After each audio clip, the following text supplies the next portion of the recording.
Hello and welcome to the third episode of our podcast, Timico Connected. Today we're taking a little break from the world of technology to discuss something close to our heart, charity, and we're delighted to speak to Rebecca, the Director of Fundraising at St John Ambulance. St John Ambulance is a volunteer-led charity that has been a critical part of the COVID-19 effort. At Timico, we've been inspired by their amazing efforts and chosen as our Charity of the Year for 2021. So let's dive in and find out more about the amazing organisation. Hi, Rebecca, and welcome. Thank you so much. Thank you so much for inviting me to this. You're more than welcome. So, how are you? Yeah, very well, thank you. It's strange kind of in this COVID world, isn't it? We're all at home, but working collaboratively through all these virtual spaces, which is great fun. And I guess it's taught us a lot about what's possible. Definitely. So today we're talking about the brilliant work that yourselves at St John's Ambulance do and how fundraising has been affected by the COVID-19 pandemic. So I guess, shall we start with what's your role of SJA within the community? Yes, absolutely. So St John Ambulance is probably one of those organisations everyone's kind of seen and heard of. You'll have seen us at football matches, you'll have seen us at big events, we're there everywhere in the community. And kind of, so I guess today, but maybe not everyone understands, who we are and why we do what we do. Brilliant. So we're a volunteer-led organisation that we're a first aid charity. But what we know, and the reason why we do both those two things, is we know that first aid saves lives. And that's why we want to ensure, so all of those volunteers in your community, whether at events or in other forums, we want to know that people, when they have a health crisis, get the support that they need in those moments. And we do it in different ways. So we do it by delivering, by educating, and by learning. But by kind of our volunteers, so we have thousands of volunteers out in the community, and the places you'll see them in is at the events, at football matches, in the community at either kind of local events or different things that people are doing. And actually the reason we're there is in those moments when communities are getting together, they're having fun. There can often be surges of help needed for kind of local health services, say. And without St John, what you'd have is, say, ambulances being called and, lots of kind of situations that would cause a real tension in the health service. And actually what we do is just help make sure that there are volunteers there in the moment. But what that also does is those volunteers are practicing their skills, so they learn through us and we educate communities, but actually they're practicing their skills so that actually they know when something happens, our people are there and they've got the expertise to do it. So it's a sense of the reason we're in the community is that we know that we want our people to have the best training and the best experience to be able to step forward in the moments that matter. So you work predominantly kind of alongside the NHS in a support capacity? A lot of what we do is to support taking the pressure off the NHS in moments like that when when they could get overwhelmed. But actually, we also do things where the NHS, are not there, or maybe where there isn't access. So we have quite a lot of work with homeless populations in city centres, where actually there are groups of vulnerable communities who are just not accessing standard kind of organisational or, the NHS services. And so it's also about being a connection to vulnerable communities who just need that extra support from the volunteers, who volunteers who've got time to be able to then signpost and connect people so that they can engage in those statutory services. Do you find that a lot of your volunteers move into kind of the medical industry from a career, or do you find that they have their separate careers and then they help out with St John as a part-time? Yeah, so it's a real mix. So the bit that I haven't touched on is we also have a youth program. So we have young people joining as badgers from 5, I think it is, to 11, and then cadets as 10 to 18-year-olds. So there's 10,000 of those. And of our young people, about 60% say that they are joining St John because they have a passion about healthcare, and that they're looking to learn by volunteering so that they can go into a career in healthcare. So there's definitely, and many of our volunteers have grown up through, they've been cadets previously and have a real passion. Some of those absolutely go into the health service or, into other ways. But actually, some people get inspired for community service, and some people go off. So many of our adult volunteers, they have day jobs in the finance sector or IT, and actually it's just a great community to do. So I think with our young people, it's definitely one of the things that people will be inspired by. And then actually they're connecting with adult volunteers who, are currently nurses and doctors in the health service. So it's a really nice, it's a family for people who are both interested in medical services and just wanting to do some good in their community. So going back to the kind of the last year and the pandemic, how did St John help with that effort? So, I mean, that's we've had a huge response during COVID. I talked to you earlier just in that, you'd normally see us at events. Obviously, the last year there haven't been any events. But what we recognised is because our volunteers learn the skills, and we got a great training programme about who do a lot around first aid at work. So, we train our people well, our volunteers well, but then we get them to practice those skills. So during COVID, where we provide that surge capacity for the NHS, I mean, during COVID, there has not been another time where we've been needed more. And those skills have been needed more. And we've, I think, to date done over 500,000 hours worth of support. So at the beginning of COVID, this was supporting ambulances. So we provide some support for the ambulance service.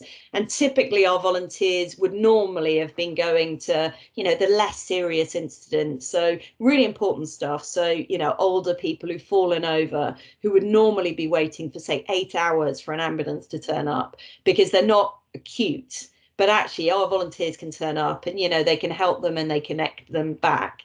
But this time during COVID, our support, our volunteers have also been responding to really urgent situations. So there was a gentleman, Michael Dunn, who recently was thanking us because it was our volunteers who turned up at the moment where he was having a heart attack, and used, their skills and training and the equipment that, we have to be able to bring him back, to stabilize him. He actually had a second heart attack, but they brought him back again, got him to hospital. And then when he was discharged, he then came back to us and just thanked us so much. And those are the kind of things, it's really powerful stories like that. We've also been in hospitals. So we never used to do volunteering in hospitals, but again, because families can't join, family members when they're sick, our volunteers have stepped into those moments.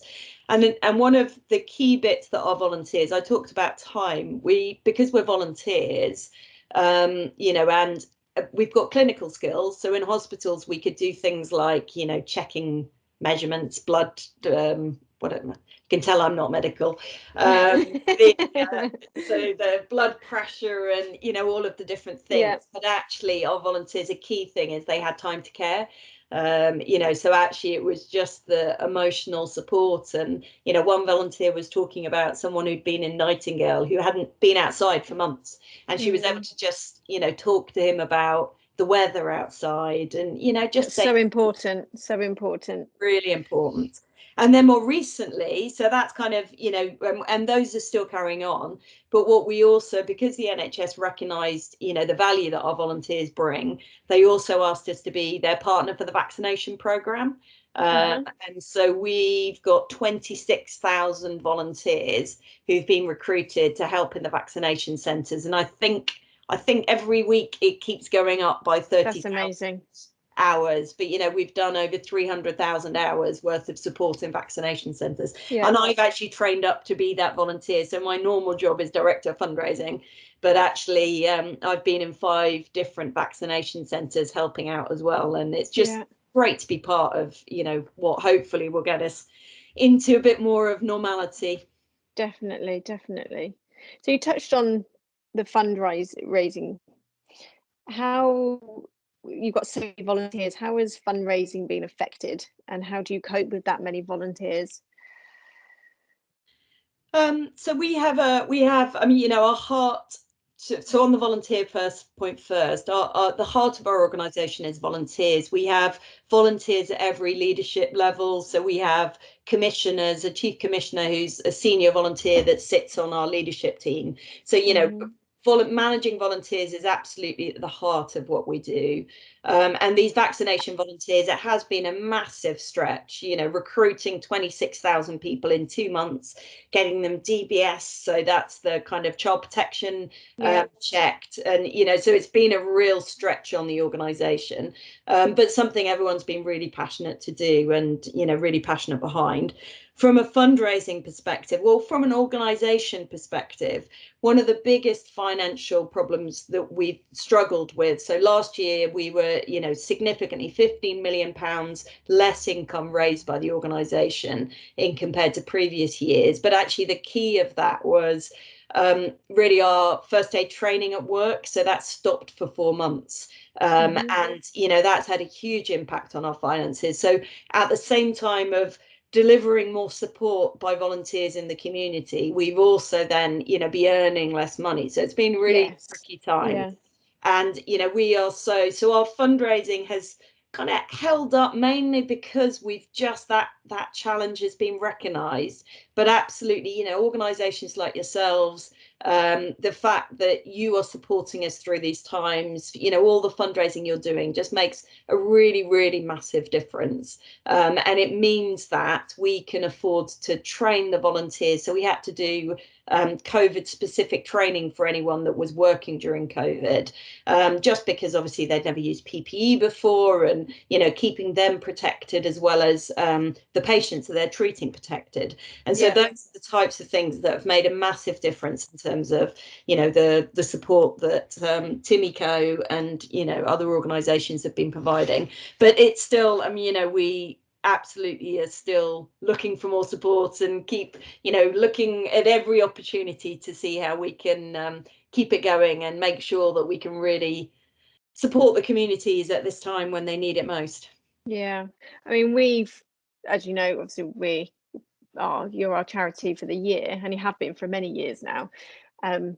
Whenever we think of, can we do this Easter, you know, our virtual Easter egg hunt that we did, old laptop sales internally, I think the figure's like 6,000 in 3 months that we've managed to raise. Wow. And it's so nice to hear that money is not only, it goes to great causes, and it's helping to you know, support you, but also support the country and the COVID effort.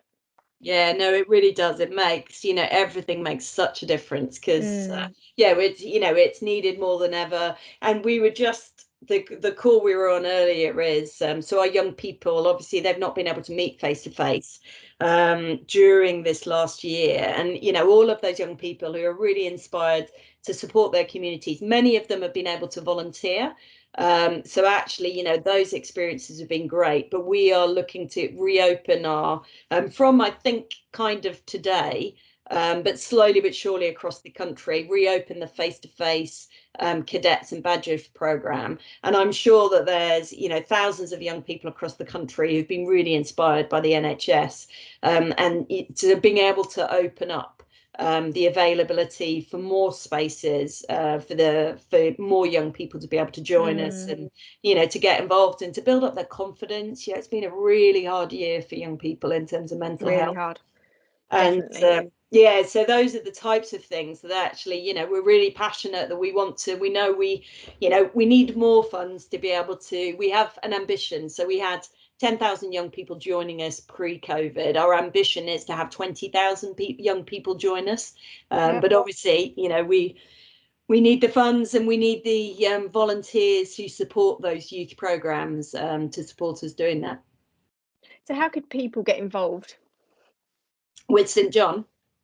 Involved in St John's or involved in fundraising? So, I mean, fundraise, yeah, but there's there's two different ways. For like giving both time and giving money is critical. Obviously I'm director of fundraising, so money is really key, but actually there's a sense of following your passion.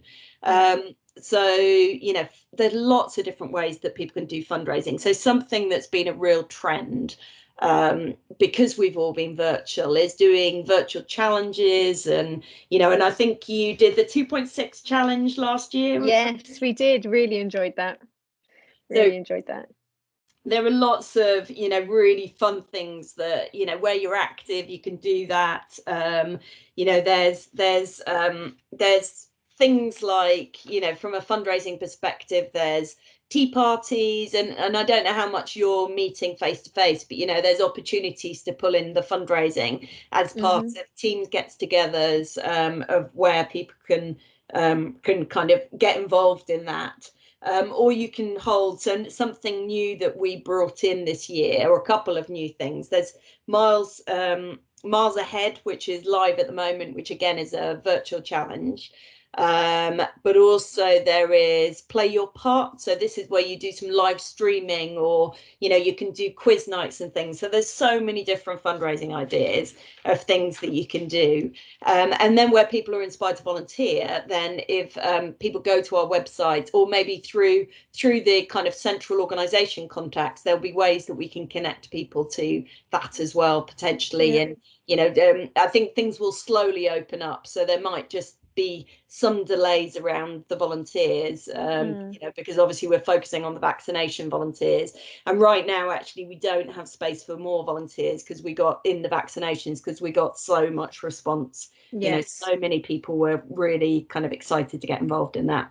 But yeah, so fundraising's great. There's loads of different ideas, sort of the NAF line of fun in fundraising, but actually it's true, is the whole point of fundraising works best when you do the things that you love, and it's a fun idea to connect. But I mean, I can absolutely see that in all of the different things that you've kind of got involved in. Are there any that the organisation's most proud of? I think we really enjoy the Easter egg hunt. Creativity in terms of setting it up, kind of creating some noise around it, and the biggest thing, and probably the easiest thing for us, was the colleague laptop sale. We generated so much money from that. It was easy, and we said, if you wanted a laptop, it's this much, but a lot of people kind of paid over and above that in sponsorship. So they're kind of our biggest ones. But we've done cake sales in the past. We did the 2.6 challenge. We get really excited. Yeah, that's great. Those are all, it's so fun, and and keeping hold of that. And this is the difference, this is the difference it makes to communities. It's training one more volunteer so that they can be out in a hospital, holding patients' hands.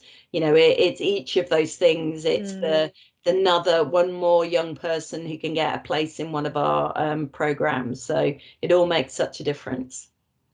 So what are your plans for the future? Well, I've told you some in terms of the young people. So we have our ambition is doubling the number of young people that access our work and, join those programs, and then giving those. So where I talked about that first aid saves lives, and we do it by delivering, learning and educating, that is, so giving those young people a chance to deliver, and so learn their skills, and sort of wherever they go in their life, whether it is in healthcare or not, they will have the ability, if they see something on their street, they will have the skills, but also the confidence to know that they would step forward and be there and know what to do in those moments right at the beginning, before the NHS arrives, before the kind of next thing that needs to happen comes there.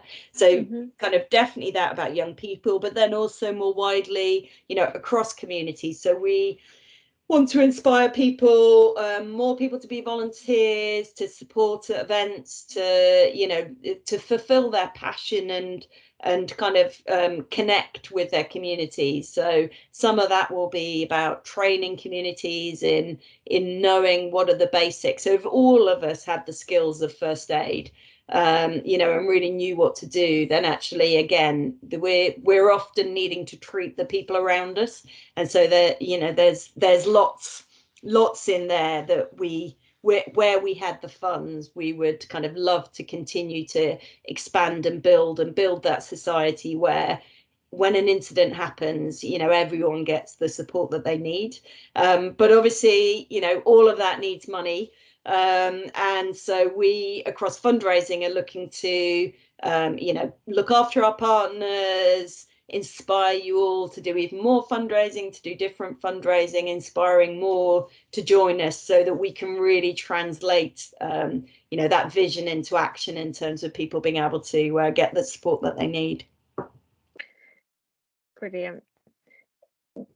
I mean, I've heard of St John's Ambulance for years and years. I remember it kind of being a child at a local fete and having kind of the St John stand where people could treat. How long have you guys been going for? So we have, as a organisation as we are, I think we have got our 150th birthday coming up in about 3 or 4 years. So we were created from Queen Victoria, but actually the foundation of St John goes back 800 years. So actually we were kind of created by Queen Victoria as a modern day, so kind of in 800 years ago, we were I can't even call it hospitaliers. I can't pronounce it. Hospitalers. That will be and actually those were, so kind of all those many years ago, that in conflicts in the Middle East and kind of various different places, there were basically some monks who were in those areas, and they set up the first hospital in a sense of people wounded in those battles, where whichever side of a battle that people were on should deserve treatment and then deserve cleanliness and, you know, basic things that that actually people need to be able to survive from treatment. So all those 800 years ago, it's kind of hard to imagine. And then when we were founded before the NHS.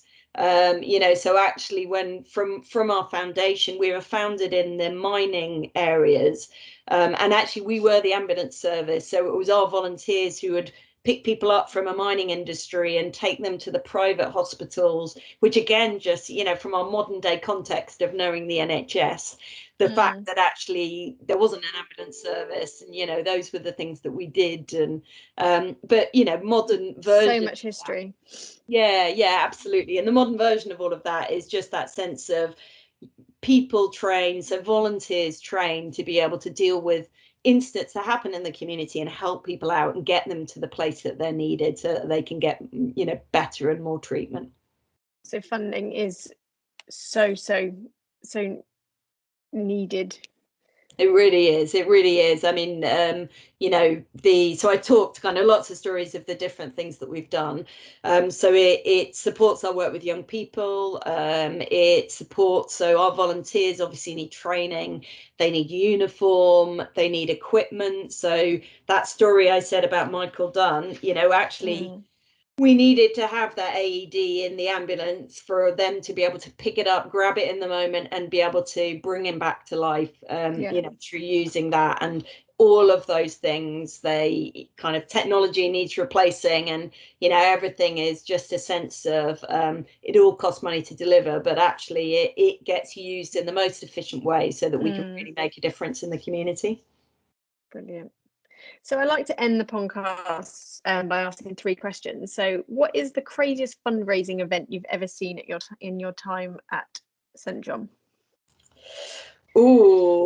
Craziest fundraising. So last year, actually, during COVID, there have been some amazing stories of what people have done when they've been doing their own virtual challenges. So I'm going to struggle to just pick one.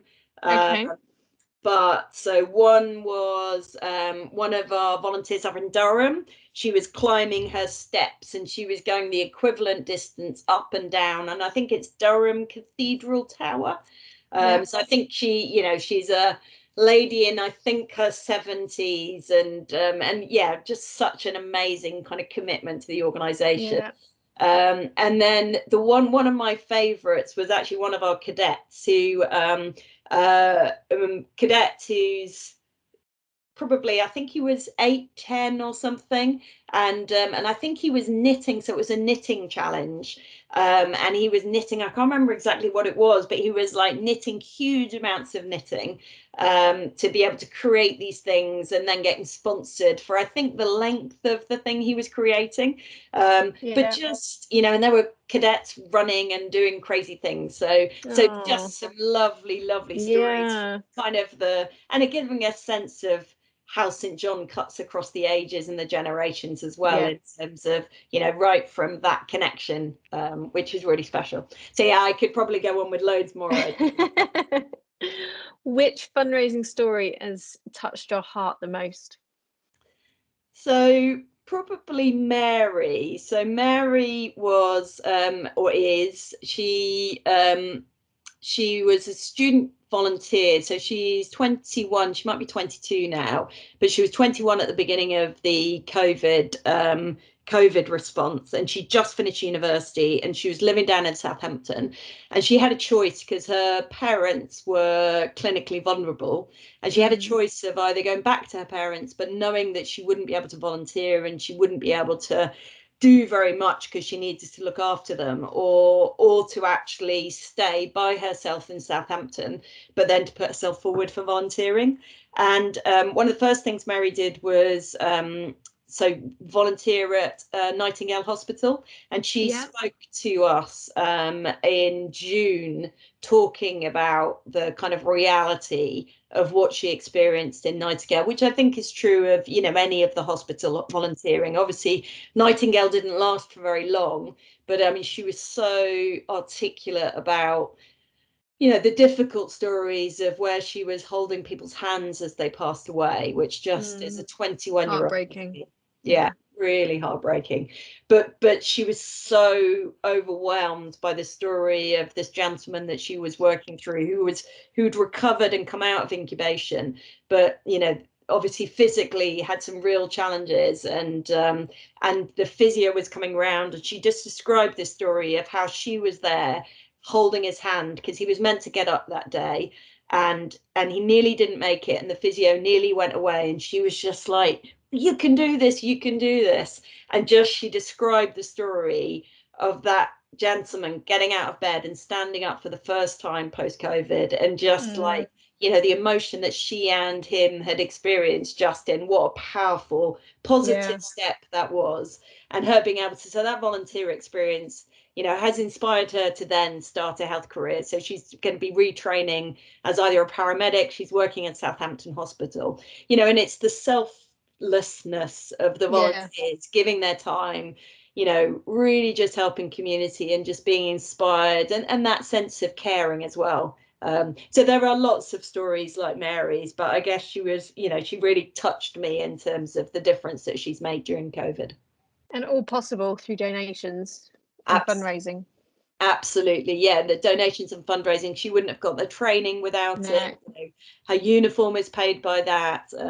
You know, it's a sense of, just our student volunteering need support. So actually she'd, you know, joined us through student volunteering, all of that, even though people give their time for free, volunteers still need the infrastructure around them to be able to actually be able to do what they can do, whether it's the training and also just the, you know, systems, and being able to know where they're needed. All of that stuff costs money, and but the difference is every penny, then the difference is about the difference we can make to community, and really those individual patients, you know, how we can help people.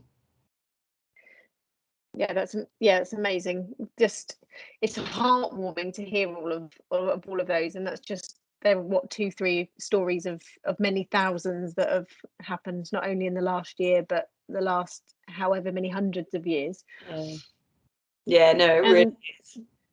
And so lastly, if you could say one thing to volunteers raising money for St. John, what would it be?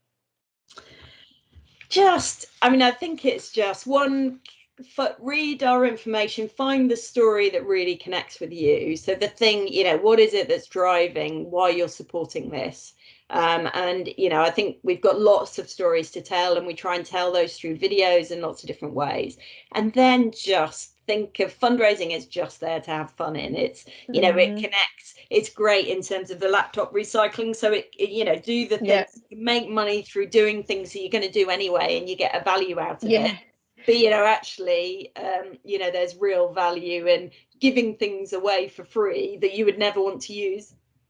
Someone else can make value out of it. So just the creativity of the ideas, where you can turn sort of something people think is nothing into money, something quite big.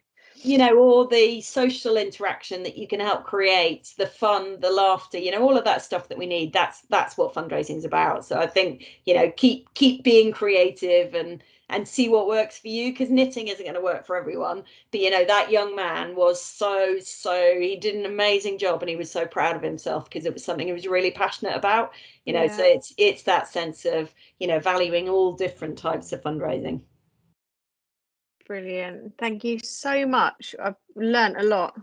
And just really inspiring hearing the volunteering that's taking place and how it affects and what difference it can make. So thank you so much for coming on the podcast. No problem. Thank you so much for all of your fundraising. You're doing an amazing job. We are so appreciative of everything you're doing, and I'll pass on your thank you. Wonderful. Brilliant. Thanks, Rebecca. Thanks. Bye. Bye.